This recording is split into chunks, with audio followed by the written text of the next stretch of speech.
தமிழீழ தாயக விடுதலை போராட்டத்தில் எண்ணற்ற மாவீரர்கள் தங்களினுடைய இன்னுயிரை ஈந்த போதிலும் எல்லா வீரர்களையும் விட தனித்துவமிக்க தலை சிறந்த மாவீரனாக இருப்பது எங்களுடைய அண்ணன் திலீபன் அவர்கள். எதிரிகளினுடைய துப்பாக்கி குண்டுகளுக்கு, பீரங்கி குண்டுகளுக்கு பலியாகி இறப்பதென்பது ஒரு நொடி மரணம். ஆனால் தன் லட்சிய தாகத்தை அடைவதற்காக ஒரு சொட்டு நீரும் அருந்தாமல் 12 நாட்கள் தன் உயிரையே உணவாக உட்கொண்டு சிறுக சிறுக மரணத்தை ரசித்து ருசித்த மாவீரன் எங்களுடைய அண்ணன் திலீபன் அவர்கள். எண்ணற்ற பெருமக்கள் மரணம் வரை உண்ணாவிரதம், சாகும் வரை பட்டினி போராட்டம் என்று அறிவித்ததுண்டு. அறிவித்ததற்கேற்ப இறுதி வரை உறுதியாக நின்று தன் இன்னுயிரை தன் லட்சியத்திற்காக ஈந்தவன், தியாக மறவன், விடுதலை பேரொளி எங்களுடைய அண்ணன் திலீபன் அவர்கள். அன்றைக்கு அவர் வைத்த கோரிக்கைகளில் ஒன்று, எங்களுடைய தாயகத்தில், தாய் நிலத்தில் திட்டமிட்டு சிங்கள குடியேற்றங்கள் நிகழ்த்தப்படுகிறது, அதை தடுத்து நிறுத்த வேண்டும் என்று இந்திய வல்லாதிக்கத்திற்கு வைத்த கோரிக்கைகளில் அதையும் ஒரு வலிமையான கோரிக்கையாக வைத்து உண்ணா நோன்பை தொடங்கினார். தன் தலைவின் மீது வைத்திருந்த தீராத பற்று, பெரும் அன்பினால் தலைவர் வந்து தன்னை பார்க்கும்போது உண்ணா நோன்பை கைவிடு என்று சொல்லிவிடுவாரோ என்ற அச்சத்தில் தலைவர் சொன்னால் நம்மால் மறுக்க முடியாது, உண்ணா நோன்பை கைவிட வேண்டியது வரும் என்று தலைவர் தன் அருகில் வந்து அமர்ந்தவுடன் எனக்கு ஒரு சத்தியம் செய்யுங்கள் என்று கை நீட்டி சத்தியம் கேட்கும் போது தலைவரால் மறுக்க முடியவில்லை. கையை நீட்டுகிறார். ஒரு என்ன கேட்க போகிறார்? தலைவருக்கு வியப்பு. அப்போது அண்ணன் கேட்டது, என்னை இந்த உண்ணா நோன்பை மட்டும் நிறுத்த வேண்டும், நிறுத்து தெளிவா என்று மட்டும் சொல்லிவிடாதீர்கள் என்று வாங்கிய சத்தியம்தான். தலைவரால் மறுக்கவே முடியவில்லை. தழுதழுத்த நாவோடு வடிந்த கண்ணீரோடு அவர் கையை பிடித்து அந்த உறுதி சத்தியத்தை, அப்படிப்பட்ட உறுதி கொண்ட வீர மறவன் எங்களுடைய அண்ணன் திலீபன். அவருடைய நினைவை போற்றுகிற நாள் இன்று. தமிழீழ விடுதலை போராட்டத்தில் ஒரு புது ரத்தத்தை பாய்ச்சி பெரும் பாய்ச்சலுக்கு வித்திட்டவன், தன்னை உயிரை கொடுத்து உந்தி தள்ளியவன் எங்களுடைய திலீபன். இந்த மகத்தான மாவீரனுக்கு நாம் தமிழர் கட்சி பிள்ளைகள் பெருமிதத்தோடும் திமிரோடும் தங்களுடைய புரட்சிகரமான வீர வணக்கத்தை செலுத்துவதில் பெருமையடைகிறோம்.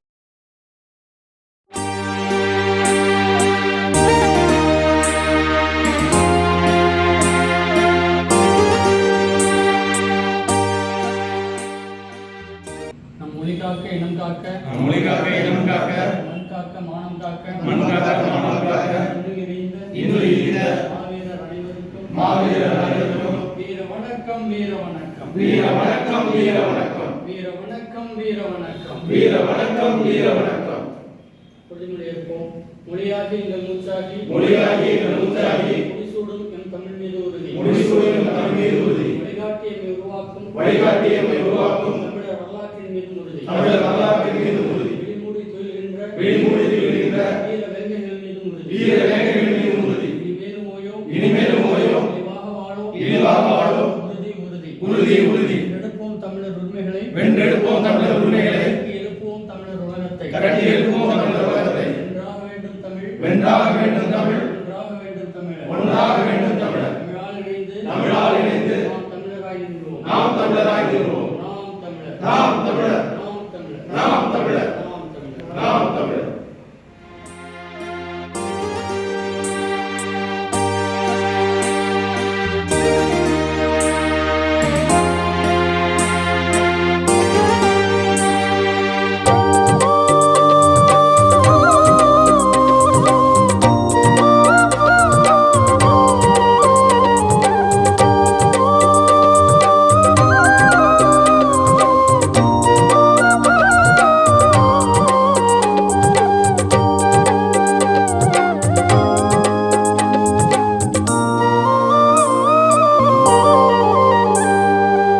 மாவீரன் திலீபன் எரிமலை நெருப்பு, போர் வீரன் அவன் வழி வாழ்தல் நம் பொறுப்பு. மாவீரன் திலீபன் எரிமலை நெருப்பு, போர் வீரன் அவன் வழி வாழ்தல் நம் பொறுப்பு. ஈழத்தின் விடுதலை கனல் மூட்டினான், காலத்தின் தூதனாய் வழிகாட்டினான். ஈழத்தின் விடுதலை கனல் மூட்டினான், காலத்தின் தூதனாய் வழிகாட்டினான். மாவீரன் திலீபன் எரிமலை நெருப்பு, போர் வீரன் அவன் வழி வாழ்தல் நம் பொறுப்பு.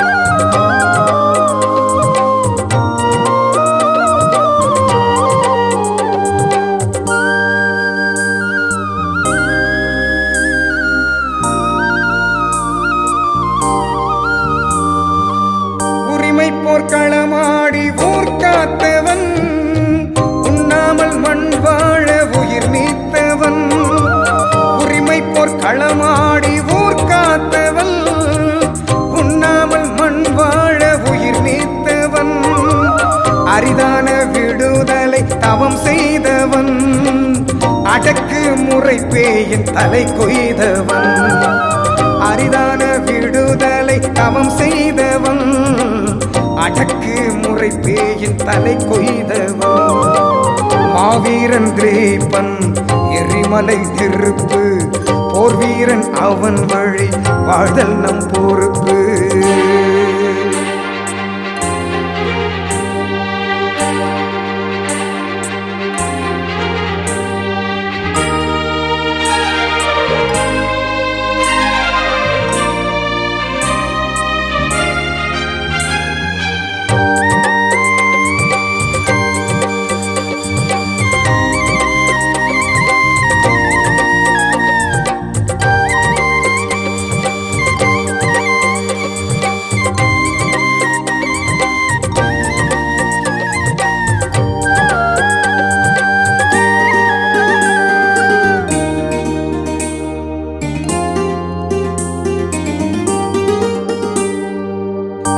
வீர வணக்கம் வீர வணக்கம்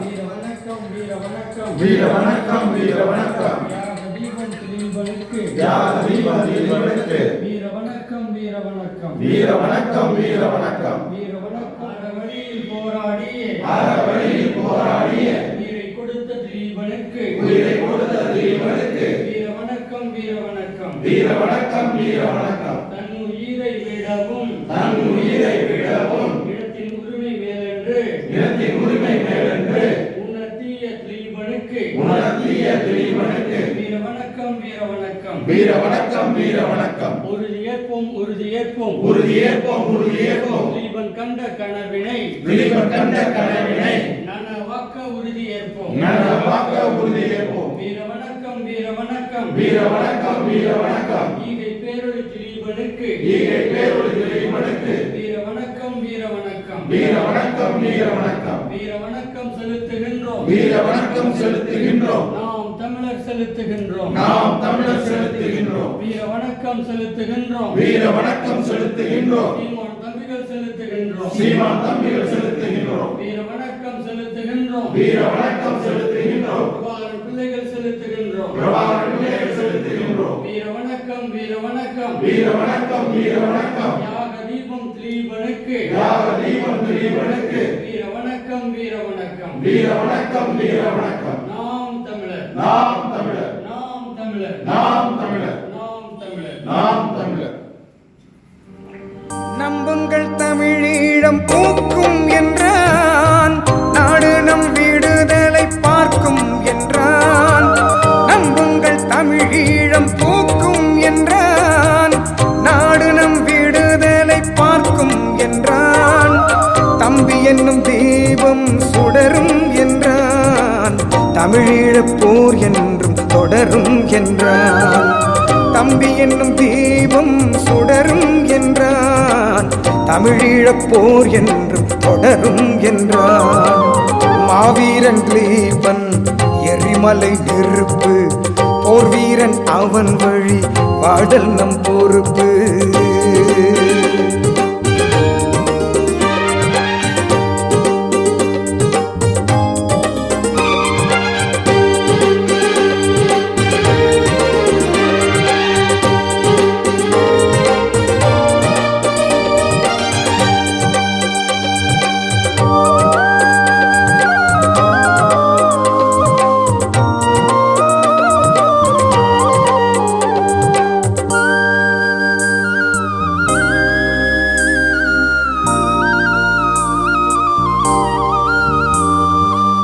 இறந்தாலும் உயிரோடு வாழ்கின்றவன், ஈழத்தின் வரலாறாய் நீள்கின்றவன்.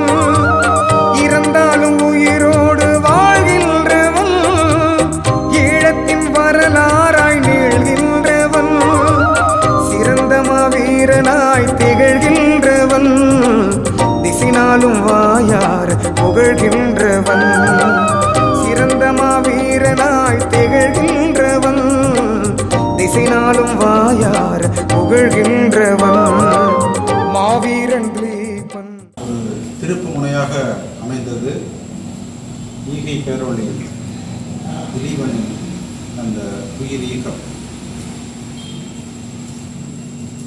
வடகிழக்கு மாகாணம் பெரும்பான்மையான பகுதிகள் புலிகளின் கட்டுப்பாட்டில் இருந்த அந்த காலகட்டத்தில் ஜெயவர்தனா ஒரு சூழ்ச்சி செய்து விடுதலை புலிகளுக்கும் இந்திய அரசுக்கும் ஒரு பகையை உருவாக்கி அதன் மூலம் விடுதலை புலிகள் அளிக்க ஒரு திட்டம் தீட்டி அன்றைக்கு அங்கே இந்திய தூதராக இருந்த தீட்சித்தை அழைத்து அவர் கூட்டு செயல்பாடுகளால் ராஜீவ்காந்தியிடம் சொல்லி ஒரு ஒப்பந்தத்தை போட்டார்கள், இந்திய இலங்கை ஒப்பந்தம். அந்த ஒப்பந்தத்தில் 2 நாட்களின் நலன்களும் தான் காக்கப்பட்டிருந்ததை தவிர தமிழர்களுக்கானது எதுவுமே அதில் இல்லை. அதில் போட்டிருந்தது என்னவென்றால், இலங்கை அரசு மற்ற நாடுகளை அங்கே இராணுவ பயிற்சிக்கு அனுமதிக்கக்கூடாது, திரிகோணமலை துறைமுகத்தில் இருக்கிற நாடுகளை அனுமதிக்கக்கூடாது. இது இந்தியாவுக்கான நலன்களுக்காக போடப்பட்டது. இலங்கை அரசுக்கு நலன்களுக்காக இந்திய அரசு கொடுத்த வாக்குறுதி அந்த ஒப்பந்தத்தில் என்னவென்றால், இந்தியாவில் தனி நாடு கோரிக்கையை நாங்கள் அனுமதிக்க மாட்டோம், பிரச்சாரம் செய்ய அனுமதிக்க மாட்டோம், கடலிலும் இந்த தீவிரவாதிகளை நாங்கள் தடுப்போம் என்று இவர்கள் தமிழர்களுக்கு ஆதரவாக என்று அவர்கள் சொன்னது, நாங்கள் மாகாண சபைகள் அமைப்போம் என்று சொன்னார்கள். வடக்கு கிழக்கு இரண்டையும் இணைத்து ஒரு மாகாண சபை அமைப்போம், அதுதான் இவர்களுக்காக. ஆனால் அந்த மாகாண சபைக்கு எந்த அதிகாரமுமே கிடையாது. இதை புரிந்து கொண்ட தலைவர் பிரபாகரன் இந்த ஒப்பந்தத்தை ஏற்க முடியாது என்று சொல்கிறார். அவரை ஏற்க செய்வதற்காக அவரை டெல்லிக்கு அழைத்து வந்து அசோகா ஹோட்டலில் தங்க வைத்து தீட்சித் மிரட்டுகிறார். நாங்கள் ஒப்புக்கொள்ள முடியாது என்று பிரபாகரன் சொல்லிவிட்டார். அதற்கு பிறகு எம்ஜிஆரை அழைத்து அவரை அழுத்தம் கொடுக்க சொல்கிறார்கள். எம்ஜிஆர், தீட்சித் இவர் 3 பேரும் பேசிக் கொண்டிருக்கிறார்கள். உடனே அவர் எம்ஜிஆர் என்ன சொல்கிறாரா, தீட்சித் நீ கொஞ்சம் வெளியில் இருங்க, நான் தம்பிகிட்ட தனியாக பேசலாம் அப்படின்னு சொல்லியிருக்கிறார். அப்புறம் அவர் வெளியில் போயிட்டார் தீட்சித். போன பிறகு எம்ஜிஆர் என்ன சொல்லியிருக்கிறாரு, தம்பி உங்கள் முடிவு தான் என் முடிவு அப்படின்னு சொல்லிட்டு வெளியில் போயிட்டார். முழுமையாக ஆதரிச்சிருக்கிறார். எல்லாம் பெரிய வியப்பாக இருக்கிறாங்க நம்ம படித்து பார்த்தோம்னா. அப்புறம் என்ன பண்ணுறாங்க, தீட்சித்தால் சரி பண்ண முடியல அப்படின்னோன்னா ராஜீவ்காந்தியை வந்து நேரடியாக சந்திக்கிறார். அப்போ சந்தித்து பேசும் பொழுது வஞ்சகமாக என்ன பண்ணுறாங்கன்னா, இவர் என்ன சொல்கிறாரு, எங்கள் மக்களுக்கானது எதுவுமே அதில் இல்லை, நாங்கள் அதை ஏற்றுக்க முடியாது அப்படின்னு சொல்லும்போது, இல்லை நீங்கள் தான் மாகாண சபை தேர்தல் நடக்கிற, அதில் வந்து நீங்கள் தானே ஜெயிப்பீங்க, இல்லை நாங்கள் தேர்தலில் விருப்பம் இல்லை அப்படின்னு சொன்ன உடனே அவர் என்ன சொல்கிறாருன்னா, நாங்கள் வந்து இடைக்கால அரசு ஒன்று அமைக்கிறோம், அந்த இடைக்கால அரசில் உங்களுக்கு தான் முழு பிரதிநிதித்துவமும் உங்கள் கட்டுப்பாட்டிலே வந்துடும் அப்படின்னு சொல்கிறாங்க. அடுத்தது வந்து நீங்கள் வரி வசூலிக்க கூடாதுன்னு சொல்கிறாரு பிரபாகரன் என்ன சொல்கிறாரு, எங்கள் இயக்கத்து செலவுக்கு இது தேவைப்படுது, ஆனால் அந்த பணத்தை நீங்கள் அரசாங்கம் கொடுத்துட்டா நாங்கள் வரி வசூலிக்கலன்னு சொல்கிறார். அதுவும் கொடுக்குறேன்னு ராஜீவ்காந்தி சொல்கிறார். அடுத்தது வந்து இனிமேல் இலங்கை மக்கள் வந்து இங்கே குடியேறக்கூடாது, அப்புறம் மாகாண சபை அமைச்ச பிறகு தான் போலீஸ் நிலையங்கள் நாங்கள் அமைப்போம், அவங்க போலீஸ் எல்லாம் வெளியேற்றணும், இப்படிலாம் பல கோரிக்கைகளை பிரபாகரன் வைக்கிறார். அதையெல்லாம் நான் ஏற்றுக்கிறேன்னு சொல்கிறாரு. சரி எழுதி கொடுங்கன்னா எழுதி கொடுக்க மாட்டார். அப்போ ராஜீவ்காந்தி என்ன சொல்லியிருக்காரு, இது ஜென்டில்மேன் அக்ரிமெண்ட்டு, நாங்கள் சொன்னதை காப்பாற்றுவோம் அப்படின்னு சொன்னோன்னு தான் அதை நம்பினது ஒன்று. இன்னொன்று, இந்தியாவோட வல்லரசு அதை எடுத்து இப்போதைக்கு ஒன்றும் பண்ண முடியாது. அதனால பிரபாகர் என்ன சொல்லிட்டு வர்றாருன்னா, நாங்கள் அதை ஒத்துக்கலை அப்படின்னு சொன்ன உடனே, சரி நீ ஒத்துக்க வேண்டாம், எதிர்க்காம இருங்க அப்படின்னு சொல்கிறாங்க.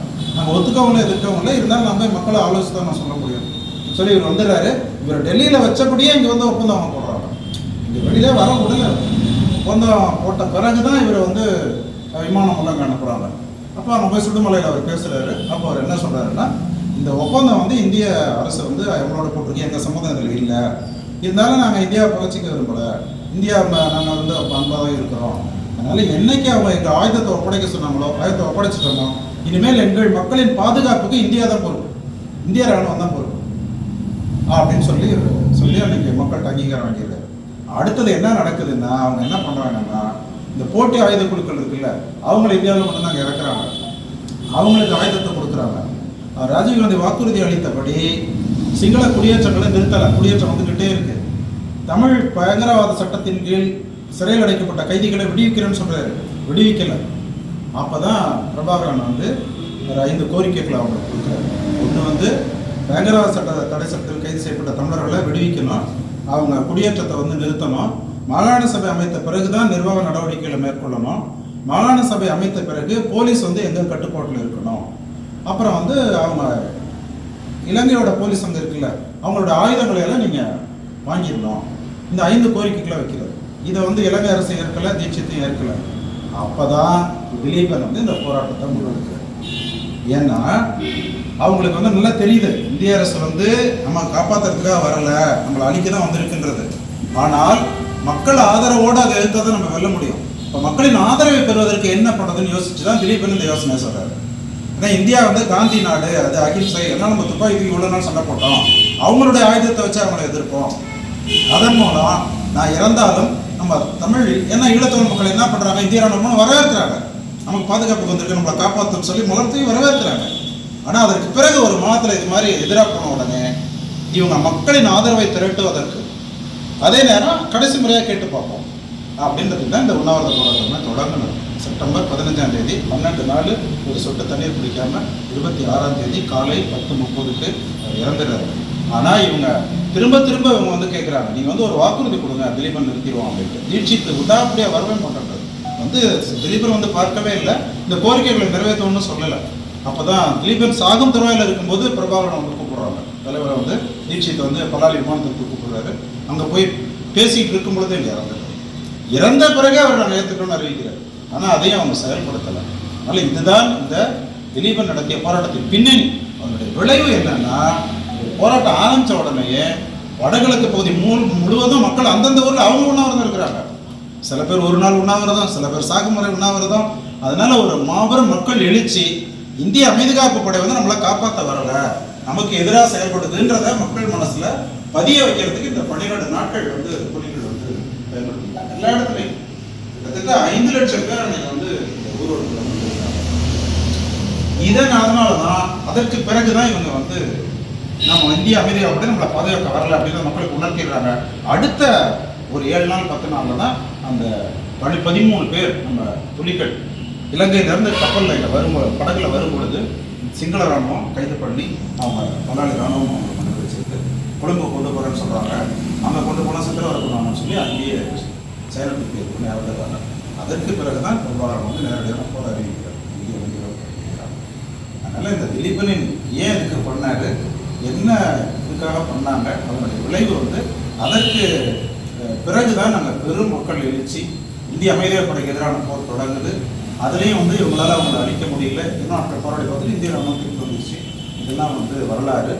அந்த கட்டத்தில் இந்த பிரச்சனையை மக்களுக்கு புரிய வைத்தது திலீபனுடைய அந்த உயிர் ஈகம்.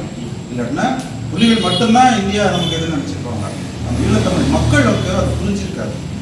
பொதுமக்களின் ஆதரவோட போர் நடந்ததான் வெல்ல முடியும். அதனால் அந்த ஒரு விளைவை வந்து திலீபனின் இறப்பு ஏற்படுத்துது.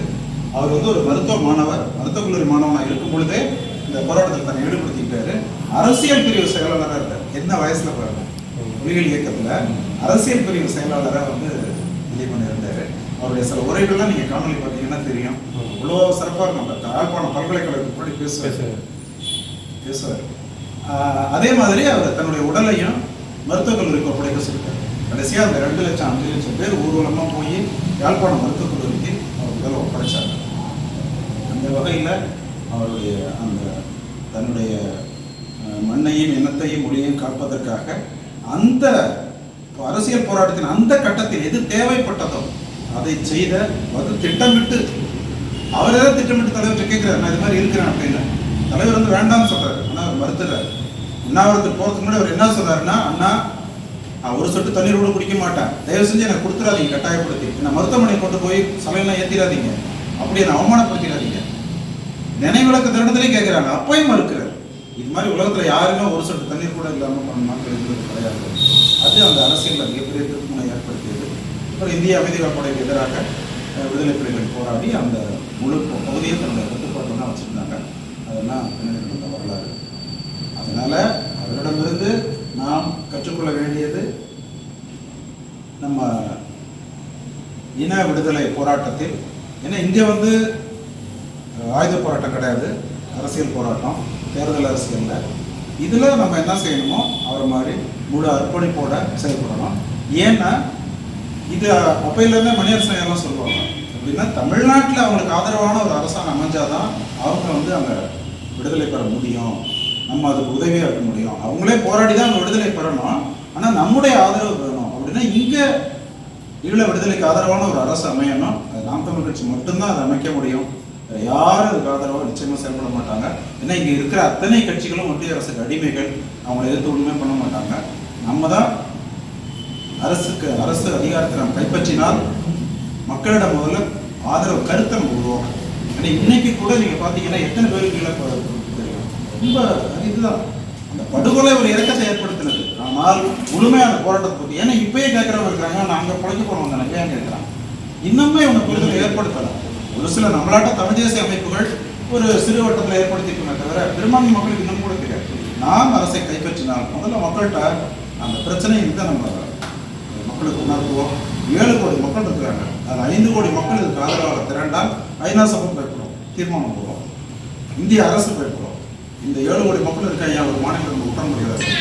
அதற்காக இளைவனின் கனவு நனவாகணும்னா நமது கட்சியை நாம் வலுப்படுத்த வேண்டும். மாவீரன் கிரீபன் எரிமலை நெருப்பு, போர் வீரன் அவன் வழி பாடல் நம் பொறுப்பு. ஈழத்தின் விடுதலை கடல் மூட்டினான், காலத்தின் தூதனாய் வழிகாட்டினான். ஈழத்தின் விடுதலை கடல் மூட்டினான், காலத்தின் தூதனாய் வழிகாட்டினான். மாவீரன் கிரீபன் எரிமலை நெருப்பு, போர் வீரன் அவன் வழி பாடல் நம் பொறுப்பு.